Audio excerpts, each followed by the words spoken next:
आपको दिखाई दे रहा है? Yes sir. ये हमारा 404 पेपर है, चौथा पेपर है, ठीक है। और इसमें जिस समय हम जो पढ़ा रहे हैं वो है यूनिट 1। टॉपिक है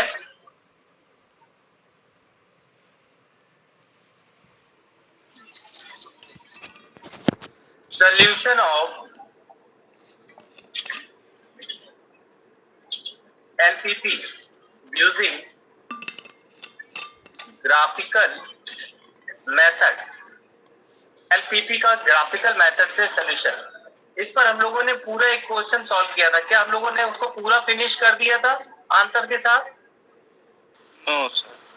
कहां तक सॉल्व किया था? स्टेप 1 हो गया था, स्टेप 2 भी हो गया था, स्टेप 3 हो गया था कि नहीं? देखिए,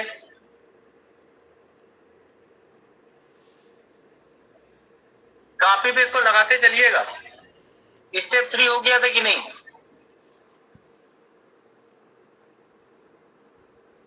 इसकी हमने पहले आपको एल्गोरिथम दिखाई थी, स्टेप 1, स्टेप 2, स्टेप 3, स्टेप 4। क्या आपने कहां तक हुआ था बताइए? स्टेप 3 तक हो गया था। स्टेप 3 यानी फोर्थ बाकी है। स्टेप 3 अगर हो गया था तो स्टेप 4 में चलते हैं। फिर स्टेप 4 में लिखना शुरू करिएगा, ठीक है। 3 स्टेप के बाद अभी हम आपको याद भी दिला देंगे 3 स्टेप में क्या किया था आपने।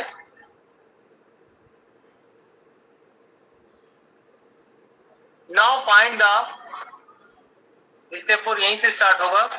Now find the max values by the table. यही स्टेप 4 है, यहीं से आपको लिखना है।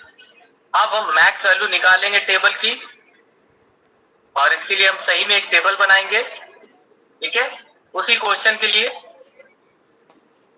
और इसके लिए हम लोग स्क्रीन चेंज कर रहे हैं क्योंकि हम लोग को टेबल बनानी है।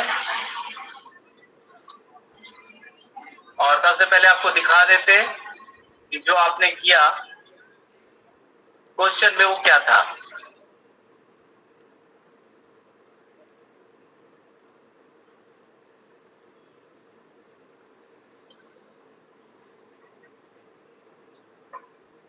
ये इमेज आपको दिखाई दे रही होगी। पृष्ठ में कोऑर्डिनेट निकालकर लाइनें खींची गई थी। क्लियर है?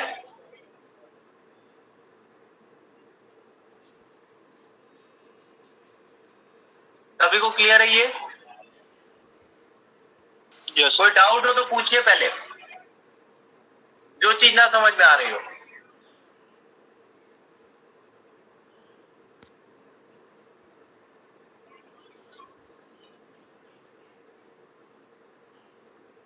फिर से एक्सप्लेन कर दीजिए।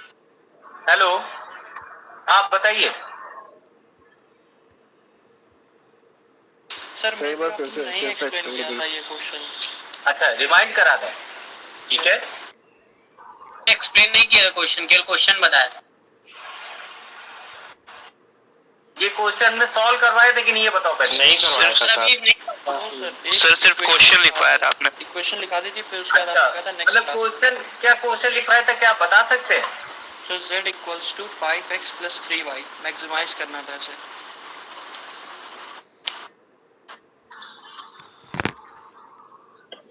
क्वेश्चन का एक लाइन बोलिए तो हम ये जान जाएंगे कि क्या लिखवाया था। Sir maximise z equals to 5x plus 3y। Okay, और सब्जेक्ट टू कंडीशंस थी उसकी। Okay okay. देखिएगा, क्या इसी तरह का था? अगर ऐसा था तो फिर हम इसको यहीं से एक्सप्लेन करते हैं। फिर स्टेप 4 आपने क्यों बोल दिया?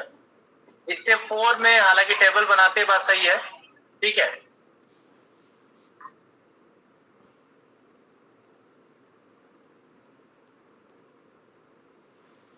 तो तो एक काम करते हैं, फिर क्वेश्चन पे ही चलते हैं सीधे सॉल्यूशन स्टेप में। ये क्वेश्चन है, आप देख लीजिए क्वेश्चन। क्वेश्चन आपको दिखाई दे रहा है? No sir. No sir. नहीं आया? ग्राफ दिख रहा है सर क्वेश्चन। ग्राफ दिख रहा है? यस सर, ग्राफ दिख रहा है। ओह सॉरी, शेयरिंग चेंज करनी पड़ेगी। ठीक है,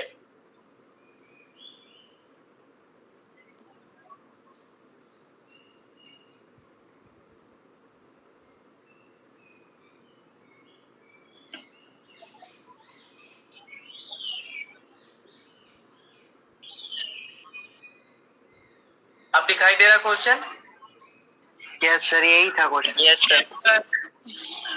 अब एक काम करिए, इसके जरा सॉल्यूशन स्टेप लिखते चलिए। सॉल्यूशन में लिखिएगा,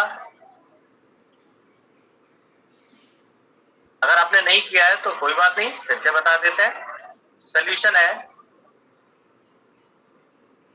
we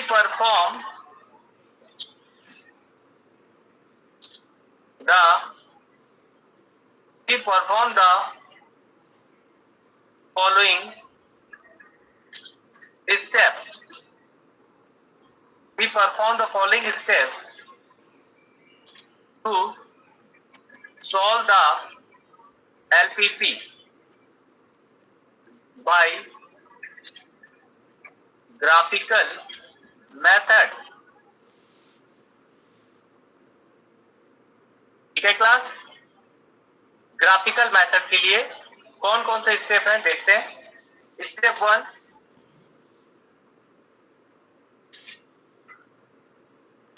first we consider all the constraints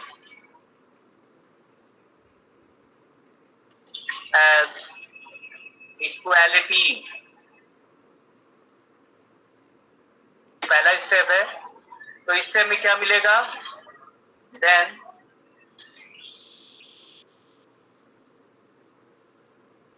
question में देख लीजिए, 3x लिखा है प्लस 5y लिखा है, बराबर कर देंगे 15। ये लीनियर इक्वालिटी मिली। इसके बाद एक और है,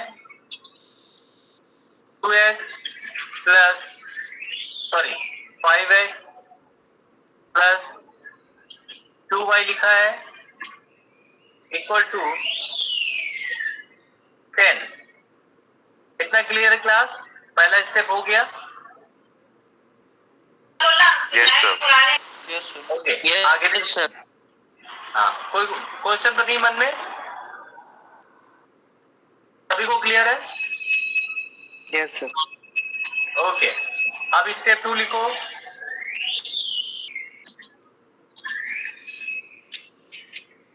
Now draw the lines. Now draw the lines to each of the equation. To each of the equation in two-dimensional plane. In two-dimensional. Sir second steps तो पॉइंट फाइंड आउट करने वाला होगा। आप वही तो कर रहे हैं। In two dimensional plane by using x as x-axis and y as y-axis। ये हो गया सेकेंड पॉइंट की तैयारी। कैसे बता रहे हैं क्या? अभी दोबारा बता रहे हैं। आप लोगों ने बताया कि ये नहीं किया है। राम जी, आप ही लोगों ने बताया कि हुआ नहीं है। स्टेप 3 तक तो करना, स्टेप 3 के बाद बताना आपको। स्टेप 3 की बात तो हम बता ही रहे थे। चलो कोई बात नहीं, परेशान ना हो, अगर पता है तो कुछ मत लिखना, और इससे 4 कराते हुए हम खत्म कर देते हैं इसको, ठीक है। अब जो चल रहा है उसको चलने दो ताकि रिवीजन हो जाएगा, कोई नुकसान नहीं है, कोई दिक्कत नहीं। पूछ रहा था वैसे राम जी माइक ऑफ करो। ओके, माइक ऑफ कर दीजिए। ओके, नाउ पुट, समझते रहिए प्रॉब्लम को। स्टेप 2 में नाउ पुट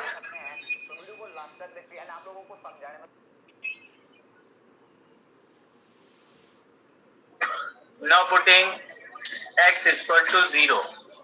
जब x इक्वल टू 0 लेंगे इन द फर्स्ट कंस्ट्रेंट, ठीक है, तो हमें क्या मिलेगा y की वैल्यू, देन y कितना ऑप्शन होगा, 3 3, सही, then y equal to 3, so coordinate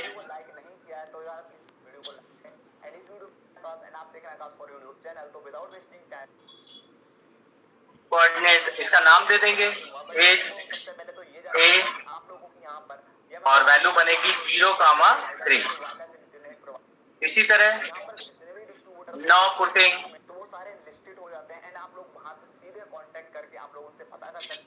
y equal to 0 in the first constant, तो हमें मिलेगा क्या, 5, then x equal to 5, so coordinate is v, नाम ले लो, 5,0, 2 पॉइंट मिल गए। इसी प्रकार से दूसरी लाइन के लिए भी फिर से करेंगे। Now putting x equal to 0 in the second quadrant, second constant,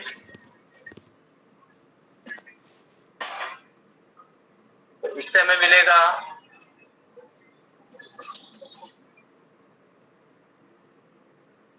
then, अब इससे y कितना मिल जाएगा, x अगर 0 लेंगे तो 5, y इक्वल टू 5, तो कोऑर्डिनेट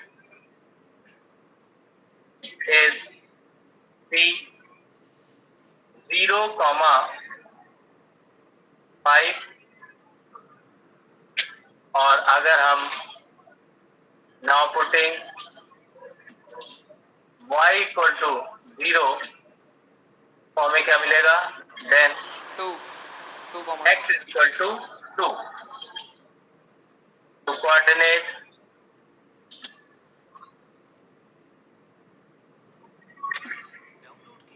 is b 2,0। ये हमें कोऑर्डिनेट्स मिल गए, ठीक है। इसके बाद हमें क्या करना है, नाउ ड्रॉ लाइन, ये भी स्टेप 2 में ही दिखाना, ड्रॉ लाइंस करके यूजिंग कोऑर्डिनेट्स।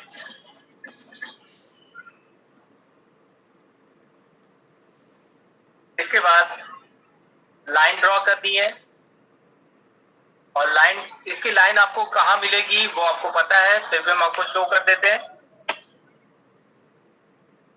एक बार ड्रॉ करके दिखा देते हैं, हल्का सा याद आ जाएगा आपको। सर स्क्रीन चली गई, इसकी हमने हटा दी, स्क्रीन शेयर स्क्रीन हमने हटा दी है क्योंकि हम दूसरी स्क्रीन कनेक्ट कर रहे हैं। नोट कर रहे थे। ये देखिए, ये y एक्सिस है, ये x एक्सिस है,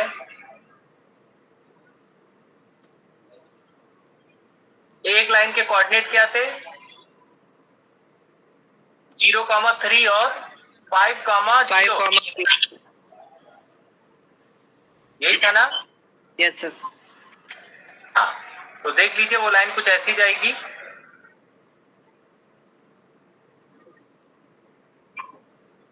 और जो दूसरी लाइन है उसमें कितना था? 0,5 एंड 2,0। ओके, तो वो कुछ इस तरह से जाएगी, देख लीजिए आप। दोनों लाइनें दिख रही हैं? Yes sir. इन लाइनों के आधार पे परमिसिबल रीजन दिखाते हैं यहीं पे। ये देखिए, लाइन का पहले कलर चेंज करते हैं। ठीक, परमिसिबल रीजन देखिएगा, पहली वाली लाइन का देखिएगा, ये है परमिसिबल रीजन। क्योंकि लेस देन कंडीशन है इसलिए ये ओरिजिन के अंदर, मतलब राइट एंगल ट्रायंगल की तरह दिखेगा जो कलर में। अगर यही दूसरी लाइन का परमिसिबल रीजन देखें तो वो कुछ ऐसा होगा। आप देख पा रहे हैं परमिसिबल रीजन? Yes sir. और दोनों लाइनों के लिए कॉमन रीजन देखिए कौन सा होगा, वो भी दिखा देते हैं आपको। कॉमन रीजन पे ध्यान दीजिएगा सभी लोग, ये कॉमन रीजन है। इसकी फोटो खींच लेना कॉमन रीजन की, क्योंकि आंसर इसी से निकलता है। देखा क्लास आपने?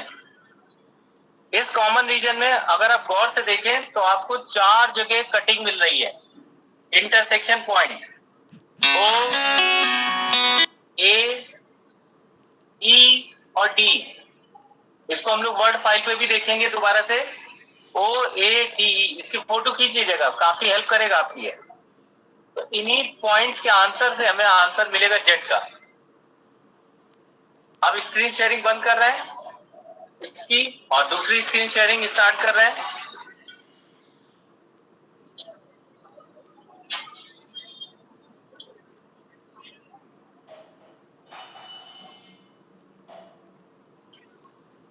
आप देखिए वही जो हमने आपको बताया वो यहाँ पे लिखा हुआ है, ठीक है? आपको दिखाई दे रहा है? Yes sir. ए, ये रहा ए पॉइंट, ये रहा ई पॉइंट, ये रहा डी पॉइंट और ओ पॉइंट। 4 पॉइंट है जिनसे आंसर निकल सकता है। तो मैं जेड की वैल्यू मैक्स चाहिए कि मिन चाहिए? एक्स। इसका मतलब ओ 0 का कोई रोल नहीं, वो तो कम देगा, उसको छोड़ दो। अब 3 बचे, ए, ई और डी। यही 3 कॉमन रीजन जो अभी इमेज खिंचवाई थी वही है, ए, ई, डी। इन्हीं से आंसर बनेगा। और ये आपको स्टेप नंबर 2 में ही खींचना है ये ग्राफ, ठीक है? स्टेप 2 में इसको खींच लेना है, ध्यान रखिएगा। अब आगे बताएं। यस जो भी आगे जो भी बताना है वो थोड़ा सा एक्सप्लेन करना पड़ेगा, और उसके लिए हम आपको दिखाते हैं यहाँ पे। यहाँ पर अगर आप देखें, सबसे पहले बात करते हैं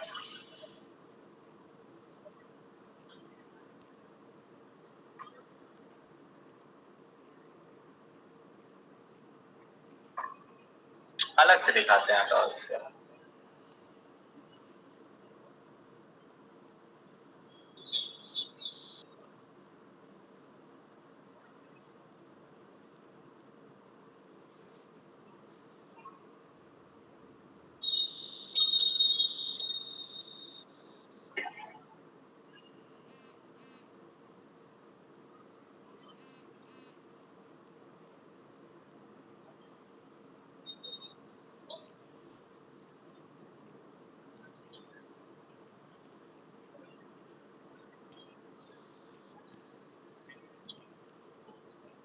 दिखाई दे रहा है आपको? Yes sir. ओके, इसी भी शो करेंगे।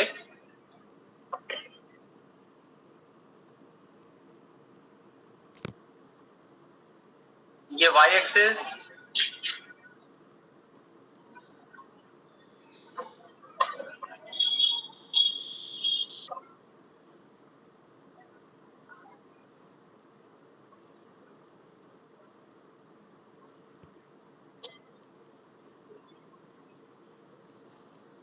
ये एक्स एक्सिस,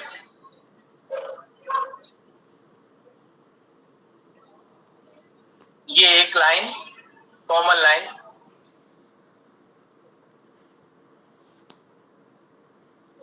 प्रश्न के हिसाब से एक ड्रॉ कर देते हैं। प्रश्न में ऐसी एक लाइन है। इक्वेशन में पहली इक्वेशन क्या थी बताना चाहेंगे आप? 3x plus 5y is equal to 15 3x plus 5y is equal to equal 15. To 15। अगर ये लाइन थी तो इसमें कंडीशन लगी थी लेस देन इक्वल टू 15। तो यहाँ पर जब परमिसिबल रीजन निकालते हैं तो इसमें लेस देन का फर्क पड़ता है। लेस देन का मतलब है कि वो क्षेत्र ओरिजिन की तरफ आएगा, यानी उसमें हमें एरो से इसको दिखाना पड़ता है, ठीक है, ये एरिया कहां से आएगा, कैसे आंसर बनेगा। इसको हम आपको दिखाते हैं कैसे दिखेगा। ये देखिए, ये ओरिजिन की तरफ ऐसे एरो बना देंगे। ये देखिए, खाली 2 एरो बना दीजिए, बहुत है। ये आंसर ओरिजिन की तरफ से मिलेगा। अगर यही क्वेश्चन इस तरह लिखा होता 3x plus 5y greater than equal to 15, तब ये क्वेश्चन थोड़ा अलग टाइप से बनता है, वो भी देखिए।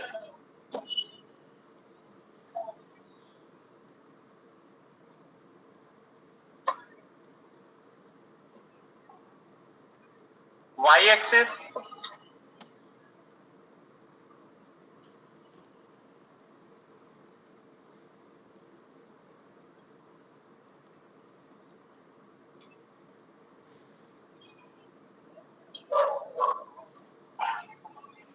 x एक्सिस,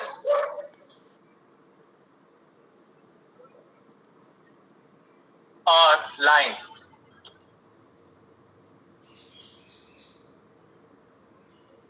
सेम फिगर है, लेकिन अंतर क्या होता तब? अगर एरो ऊपर को जाए। यस, एरो ऊपर की तरफ जाएगी, परपेंडिकुलर एरो ऊपर की तरफ दिखाएंगे।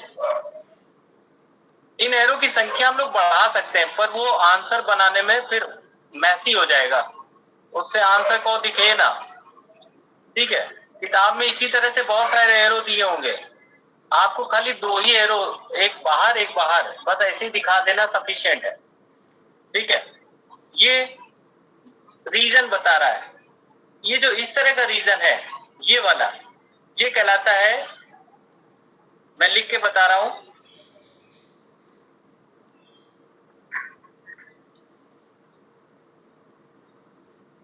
इसको बोलते हैं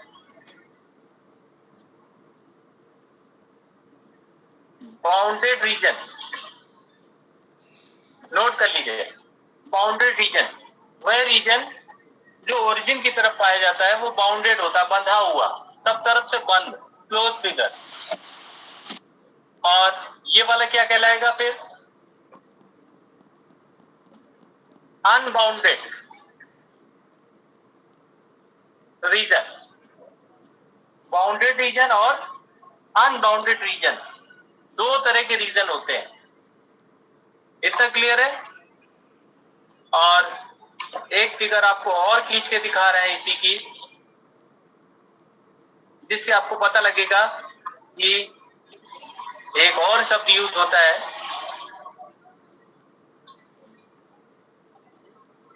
इस बार हम 2 लाइनें लेंगे। ये पहली वाली लाइन है,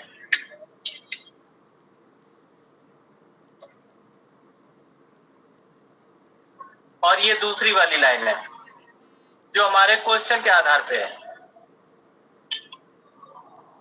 2 लाइनें हैं। अब इन 2 लाइनों के आधार पे ये वाला जो हिस्सा है, ये जो इमेज आ रही है, जो सिर्फ इतने हिस्से में है, जो हमने आपको बोला था कॉमन रीजन, तो ये जो फिगर बन रहा है, ये कॉमन रीजन बनेगा। क्या बनेगा? Common region. यहां पे लिख देते हैं। तीसरी फिगर में जो आप देख रहे हैं, वो है कॉमन परमिसिबल रीजन या रीजन, इसी से उत्तर निकाला जाता है। क्लास सभी को क्लियर है? Common region. और मैं कॉमन रीजन का चित्र आपको दिखा देता हूं। अभी थोड़ी देर पहले ही हम लोगों ने देखा है कॉमन रीजन का चित्र। ये देखिए कॉमन रीजन, आपको तुरंत याद आ जाएगा। दिखाई दिया? Yes sir. यही है कॉमन रीजन। हर उत्तर में कॉमन रीजन। अगर कॉमन रीजन नहीं मिलता है तो आप यकीन मानिए आंसर नहीं है, फिर कोई सोल्यूशन नहीं है उसका। कॉमन रीजन मिलना कंपलसरी है, ठीक है। और रीजन आपको कितने प्रकार के मिल सकते हैं क्लास, बताइए जरा। 3 हाँ, रीजन बताइए। Bounded unbounded and common. Unbounded और कॉमन रीजन भैया। रीजन आपको दो तरह के मिलेंगे, बाउंडेड रीजन और अनबाउंडेड रीजन। लेकिन अगर कॉमन रीजन नहीं मिला तो आप उत्तर नहीं दे पाओगे, ये आप नोट कर लीजिएगा कहीं। There are two types of region you can obtain, bounded region and unbounded region. But if you are not getting common region, सबसे important line, if you are not getting common region, तो फिर आप उत्तर नहीं दे पाओगे। ये सबसे important है, ठीक है। तो हमारे प्रश्न में तो अभी फिलहाल कॉमन रीजन मिल रहा है और बिल्कुल साफ दिख रहा है। और इसी के आधार पे अब हम ग्राफ खींच चुके होंगे आप लोग, इसलिए अब स्टेप 4 की तरफ चलेंगे। स्टेप 4 में लिखिएगा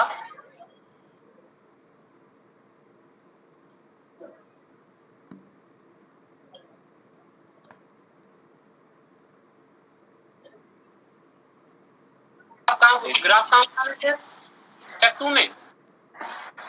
हेलो, आवाज नहीं आ रही है, फिर से बोलिए। सर ग्राफ कहाँ बनाना है, स्टेप 2 में या फिर 3 के बाद? स्टेप 2 में,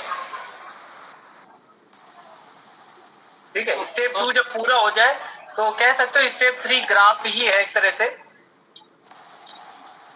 सर स्टेप 3 में तो वो लिखा है जो अभी आपने बनाए कि न बनाए, तो आप लिखिए, हम बता रहे हैं। लिखा है ना, now draw lines using coordinate, ये स्टेप 2 में ही तो लिखा है। स्टेप 3, अच्छा 2। अब इसके बाद आप बता रहे हैं, आप वही लिखिए। आप लिखिएगा स्टेप 3। स्टेप 2 में ग्राफ बनेगा, नोट कर लीजिए और बना लीजिए। स्टेप 2 में ग्राफ बनेगा और स्टेप 3 पे लिखिए उसके बाद ग्राफ। सर एक चीज और बता, हाँ, कॉमन वाला बनाना है या फिर नॉर्मल वाला? नहीं, कॉमन वाला स्टेप 3 में लिखेंगे, बनेगा तो पूरा ही। नहीं जो सर कोऑर्डिनेट्स वाला ग्राफ था वो स्टेप वाला बनाना है अभी। हाँ, वही बनाना है, कोऑर्डिनेट वाला। Okay sir. कॉमन को तो खाली शेडिंग दिखानी, शेडिंग, उसमें डिजाइन कर देना, लाइनें खींच देना बस कॉमन रीजन में, और तो कुछ नहीं करना। Okay sir. ठीक है। स्टेप 3 में लिख के दिखा रहे हैं, लिखिएगा आप भी। Now the bounded reason, graph खींचने के बाद स्टेप 3 है। Now the bounded reason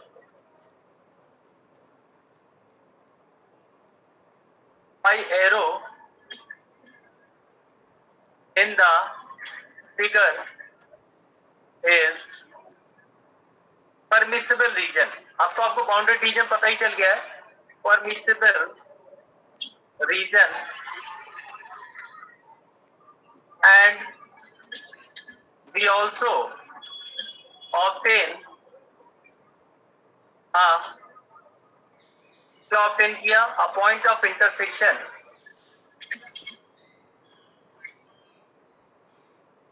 a point of intersection in permissible reason.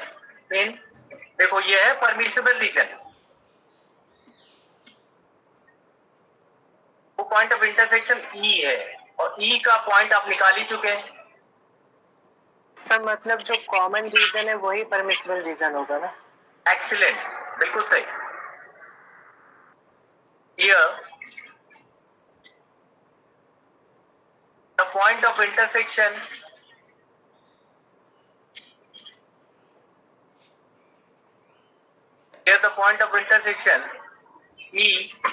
E की वैल्यू कितनी निकाली थी याद है?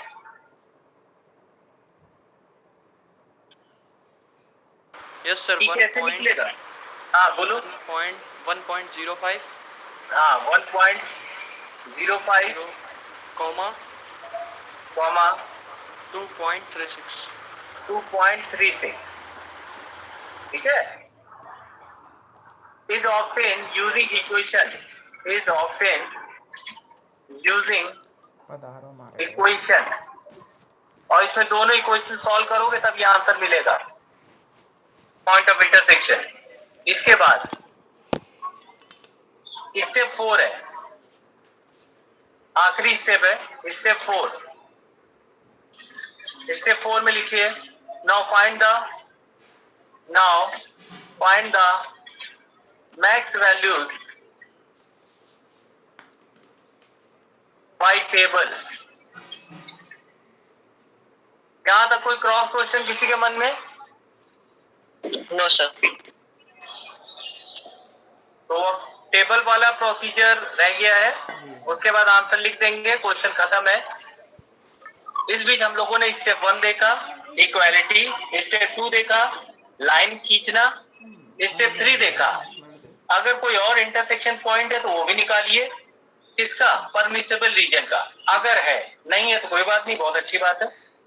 और फाइनली स्टेप 4 में टेबल बना के आंसर पता करना है, ठीक है। यही 4 स्टेप सारे क्वेश्चन में मिलेंगे। सारे क्वेश्चन में आपको बाउंडेड रीजन या अनबाउंडेड रीजन मिलेगा, और उससे परमिसिबल रीजन मिल भी सकता है और नहीं भी मिल सकता है वाला क्वेश्चन भी आएगा, ठीक है। इतना क्लियर है? कोई क्रॉस क्वेश्चन है मंगी? सर हाँ जी। सर जो ई पॉइंट निकाला है वो एक बार ओरली बता दीजिए थोड़ा सा। आदर्श एक बार फिर से बोल दो, आवाज थोड़ी कम साफ आई। सर जो ई पॉइंट निकाला है इंटरसेक्शन पॉइंट, सर उसको एक बार ओरली बता दीजिए। नहीं, हम लिख के दिखा देते हैं। कोई भी चीज हमें स्किप नहीं करनी है, क्योंकि समझ में आ जाएगा तो आगे भी कर लोगे, कोई दिक्कत नहीं आएगी।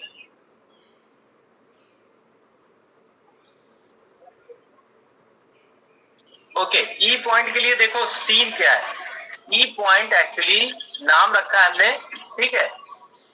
3x plus 5y equal to 15 और 5x plus 2y equal to 10। जब इनको सॉल्व करेंगे तो हमें ये आंसर मिलेगा, x बराबर 1.05 और y बराबर 2.36। इसी को E का नाम दिया गया है, यही E पॉइंट है। और इसको हम चित्र में भी दिखा देते हैं, कहां पर है ये 2.36। आइए अब इसको स्टॉप शेयरिंग करके दिखाते हैं कि E पॉइंट एक्चुअली है कहां पर।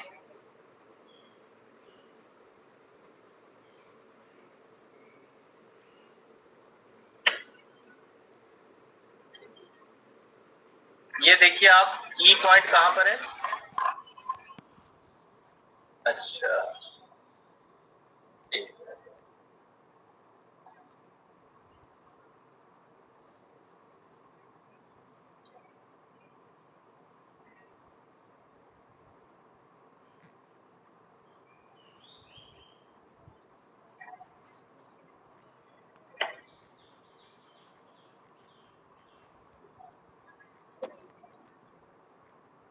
दिखाई दिया आपको?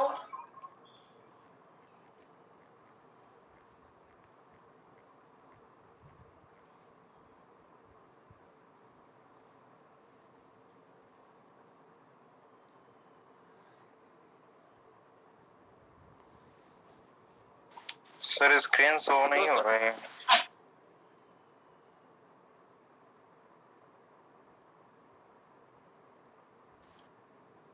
Yes sir.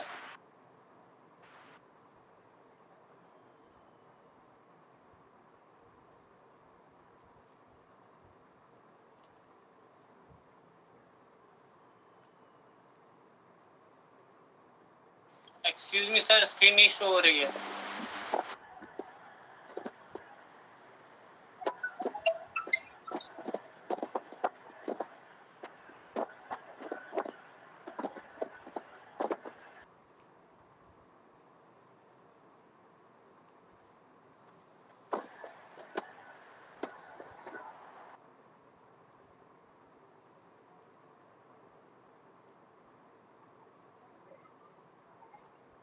सर चलिए क्या? Sir hello. Yes sir. हाँ, स्क्रीन शेयर था। एक काम करते हैं, कल मतलब अगली क्लास में हम लोग कंटिन्यू करते हैं। आज के लिए इतना ही था, ठीक है ना? Doubts I will clear. Okay.